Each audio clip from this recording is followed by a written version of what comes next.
बड़ी जानकारी लखनऊ से और आपको बता दें, बीजेपी संगठन के चुनाव को लेकर कार्यशाला के बताया जा रहा है कि 67 मंडल प्रभारी गायब। जवाब तलब। कार्यशाला में 377 मंडल प्रभारियों को बुलाया गया था। कार्यशाला में सिर्फ 310 ही ट्रेनिंग लेने पहुंचे थे। मंत्री धर्मपाल सिंह ने प्रभारियों पर जाहिर की नाराजगी। पार्टी ने सभी से कार्यशाला से गायब रहने पर मांगा जवाब। यानी कार्यशाला का आयोजन किया गया तो 67 ऐसे लोग थे जो नदारत दिखे। और वैसे भी बीजेपी जो है वो अपने अनुशासन के लिए ही जानी जाती है। अब इन लोगों से जवाब मांगा गया है। कार्यशाला में 310 ही ट्रेनिंग लेने के लिए पहुंचे थे। ज्यादा जानकारी के साथ निकिता मेरी सहयोगी जुड़ी हुई है लगातार। निकिता, कार्यशाला का आयोजन किया गया, बीजेपी की तरफ से 67 लोग ऐसे थे जो नदारत रहे, 310 ही लोग आए, उनसे अब जवाब मांगा गया। बताइए कहाँ थे? देखिए, जिस तरीके से कल अगर बात की जाए तो सूबे की राजधानी लखनऊ में जो बैठक है, कह सकते हैं कार्यशाला, भारतीय जनता पार्टी की ओर से संगठन चुनाव की वो आयोजित की गई थी। और वहां पर संगठन महामंत्री धर्मपाल सिंह की मौजूदगी थी, ताकि कई अवध क्षेत्र के अध्यक्ष की भी मौजूदगी थी।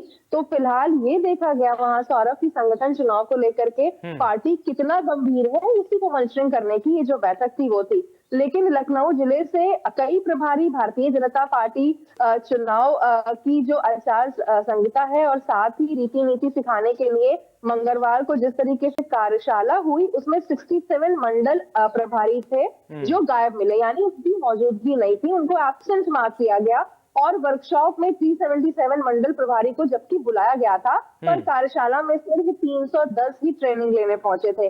और दिलचस्प ये भी है कि लखनऊ के जिस तरीके से विश्वेश्वरैया सभागार में आयोजित इस वर्कशॉप में लखनऊ महानगर और लखनऊ जिले के ही मंडल प्रभारी नहीं पहुंचे थे। जबकि देखिए, लखनऊ में ही बैठक थी, लखनऊ में ही वर्कशॉप थी, लेकिन इस कार्यशाला में लखनऊ महानगर और लखनऊ जिले के मंडल जो प्रभारी थे वो गायब रहे।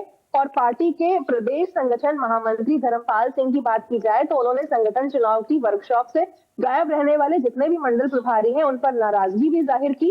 और पार्टी ने सभी वर्कशॉप से गायब रहने पर लिखित जवाब भी अब मांगा गया है। और ये वर्कशॉप में मंथन हुआ है कि अब मंडल अध्यक्षों की घोषणा क्षेत्रीय स्तर से ना होकर प्रदेश स्तर से डायरेक्ट की जाएगी। और मंडल अध्यक्षों का जो चुनाव है उसके कराने के बाद सूची प्रदेश कार्यालय को भेज दी जाएगी और वहां से प्रदेश अध्यक्ष और संगठन महामंत्री मंडल अध्यक्षों की घोषणा करेंगे। तो फिलहाल जाहिर तौर पर नाराजगी जरूर दिखाई है। भारतीय जनता पार्टी हमेशा शासन वाली पार्टी रही है और हमेशा डिसिप्लिन में रहती है, लेकिन कल जिस तरीके से गैर मौजूदगी रही है लोगों की, उससे नाराजगी भी यहाँ पर हुई है। और अब सर्टेन रूल्स और पॉइंट्स यहाँ पर तय कर दिए गए हैं और उसके हिसाब से ही एक जवाब भी मांगा गया है और आगे अब किस तरीके से काम होगा वो भी डिजाइन किया जाएगा। चलिए, बहुत बहुत शुक्रिया निकिता तमाम जानकारी के लिए।